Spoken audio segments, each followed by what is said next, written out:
So that's the end of part 2. We now go into 3, which, as it says there, looks at your marketing. So this is a 3 or 4 part question, and you sort of build on your answer as you go through this question. So part 1 looks at who are your target markets and how did you identify your target markets. Origin, age, income, employment, status, gender, travel party, interest. You can effectively use graphs and tables at this stage, so you can put those in to show a pie chart or whatever it might be to clearly show who your target markets are. So it's really a 2-pointed question as well. So, who are your target markets, and then how did you identify them? So make sure you're answering both sides of that question as well. Examples are really good to use here in terms of the research that you've done. It could just be word of mouth. It could be research that you've conducted yourself on site. You could use target segments from your local tourism association, your regional tourism board. You could use Roy Morgan market segments. You don't have to use those, but having some reference back to that you're aware of what the target segments are coming into your region is valuable, and the judges can see that you've got a wider understanding of who's being marketed as a whole and who you actually target out of that group. Tom? Just with Roy Morgan, don't tell the judges all about it. We've had people who've then gone into it and wasted paragraphs explaining about it. Please don't do that. I think the judges have a sort of a minimal understanding. They'll understand what it is. So please don't waste time describing what the segments are. Can I add to that? Because that's come up a few times in these workshops over the years. In fact, years back, people said don't use them, which is not the case.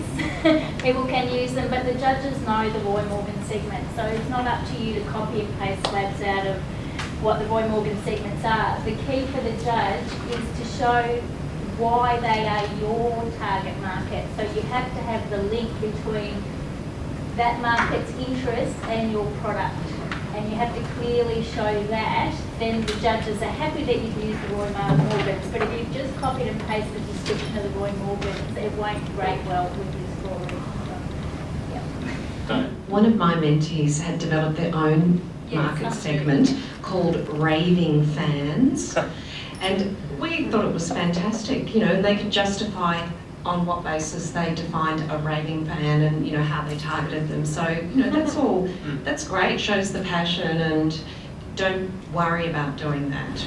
Yeah, and the Roy Morgans can be a good way, if you haven't done it already, to start and then define further specific for your business. So you might say, start from socially aware visible achievers. I know Mornington Peninsula, they're 2 of the target markets for that region, for example, and then define them further specific for your raving fans or your food and wine lovers or whatever it is. So you can reference them and then define them further specific for your business as well.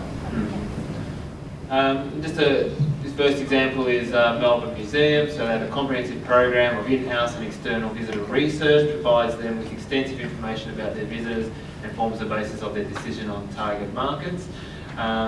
This is back to Stillwater. Again, they've talked about customer research, booking reviews, but then they go down and break their target segments down into food and wine lovers, a perfect day, food and wine loving families, indulgent couples, retirees to the good life, and corporate soirees. So then, and show soirees. I get it wrong every workshop. So, I get it wrong cheat sheet. Could you?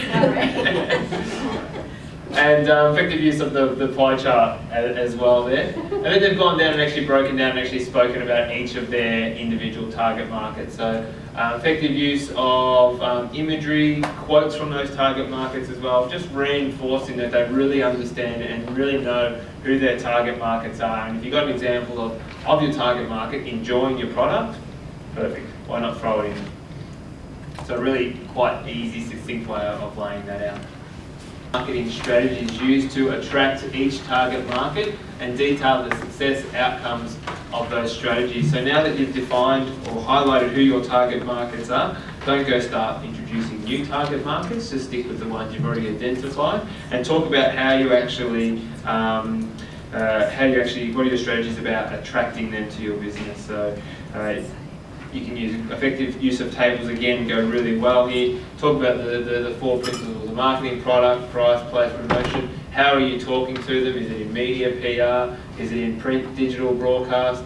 But most importantly as well, is showing how the measured outcomes.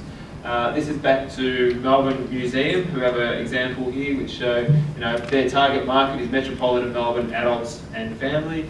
The strategy they have is partner with organisations to extend reach to adult segments. They have a tactic in place about lecture series, and then they've got their outcomes there. So X number of people came to the lectures. So as you can see there, they can quite easily define who their target markets are and what their tactics were. Again, this is just another example. This is from Melbourne Carnival. I just thought this was quite a nice way of laying this particular question out. So the intrastate is one of their target markets. They've got their strategy, and then their success indicator that they can type back into, and then activities, and then what their outcomes are. So not quite nice way of laying out that example. Any comments from the floor? Julie, you look like you've got something on the edge of your tongue. I'd just like to say just how easy it is to read, and that is a key thing from a judge's perspective. Just remember that we are judging a lot of submissions. You get quite tired in the eyes. Whatever layout you choose to use for any answering any of these questions, just remember that you get very weary of layout if it's doesn't sort of make it easy on the eye, lead you through it. And I hadn't seen that one for the example up there, and I thought, wow, that's great.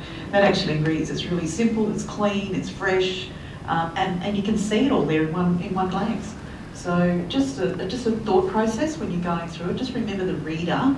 You've got to wow the reader.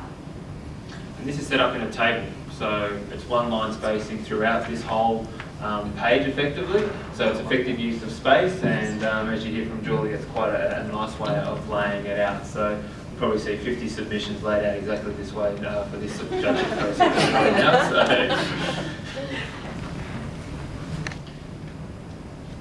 Part C looks at your distinctive difference. So what is your distinctive difference and how do you promote it to your target markets? Can be one of the more difficult questions to answer in trying to work out what your distinctive difference is. Look at your distinctive difference though as to other businesses within your category. So if you are a standard accommodation, how are you different to other standard accommodation providers within your area? What makes you different? Relate it back to your target markets. I know some businesses have, in past submissions, done a competitor analysis and started including that information, which can be quite an effective way of showing your distinctive difference. Do you have a different message for each of your target markets? Again, this is back to Blue Moon Cottages, the way they've laid theirs out. Their distinctive difference is listed just there on the left-hand side. Cluster of cottages, pet-friendly, their location, stylish retro beach design, rewarding loyalty, and then exceptional customer service. Have their target markets identified there, who they're attracting. They've also got effective use of quotes and things within that target market section. And again, on the right-hand side, they talk about how they promote it. So again, the judges can clearly see when they're answering or reading that question that you're answering each part, and the messaging with the quotes really just backs up what you're talking about and can be quite an effective way of reinforcing the message that you are doing what you're actually saying. Accurate and responsible depiction of what to expect from the experienced product. So this is just making sure that the things you're talking about within your marketing collateral on your website are actually a true and just reflection of what it actually is. So does the imagery you use actually show a true result? Is the size of the room actually a really small box, but you actually made it look nice and big with the use of fishbowl lenses and things? So this will get picked up. You can actually show examples of your collateral that you do use, but you probably design it nicely. You don't have to actually show pages and pages of what your marketing material is here. You design it nicely in. I've got an example of that coming up here with Val's Wine, that the way they've laid theirs out. But again, use your site visit to then really emphasise this point home, that you can say, okay, my marketing material clearly defines what our business is and what our operation is. So as you can see here, other things that they do, other things to talk about is how they find out is it on the booking forms and itineraries that they're getting a true representation? How do you keep the information up to date as well? Do you regularly update your website every 6 months? When you've got a new product that comes on board, are you making sure that you're updating that material straight away? Or when you paint the room, you're taking photos and imagery? Examples of what clients' expectations were. So again, putting in quotes in this part of the question as well can be quite effective, a way of demonstrating that people are getting a true and just result from the expectations that they were offered. Again, I really love Fowles Wines and use of imagery and things. Here again, they're one of the probably a larger players. They've got a bit more money to be spending on marketing collateral. There's one of a larger winery. But they do regular familiars out to the Visitor Information Centre. They go and talk to the VIC staff, but the staff also come out to them. And then they've got a customer feedback book, which they gauge levels of customer satisfaction, and they've also included a customer feedback example as well there. So just showing that they're actually really hitting all the marks when it comes to customer service.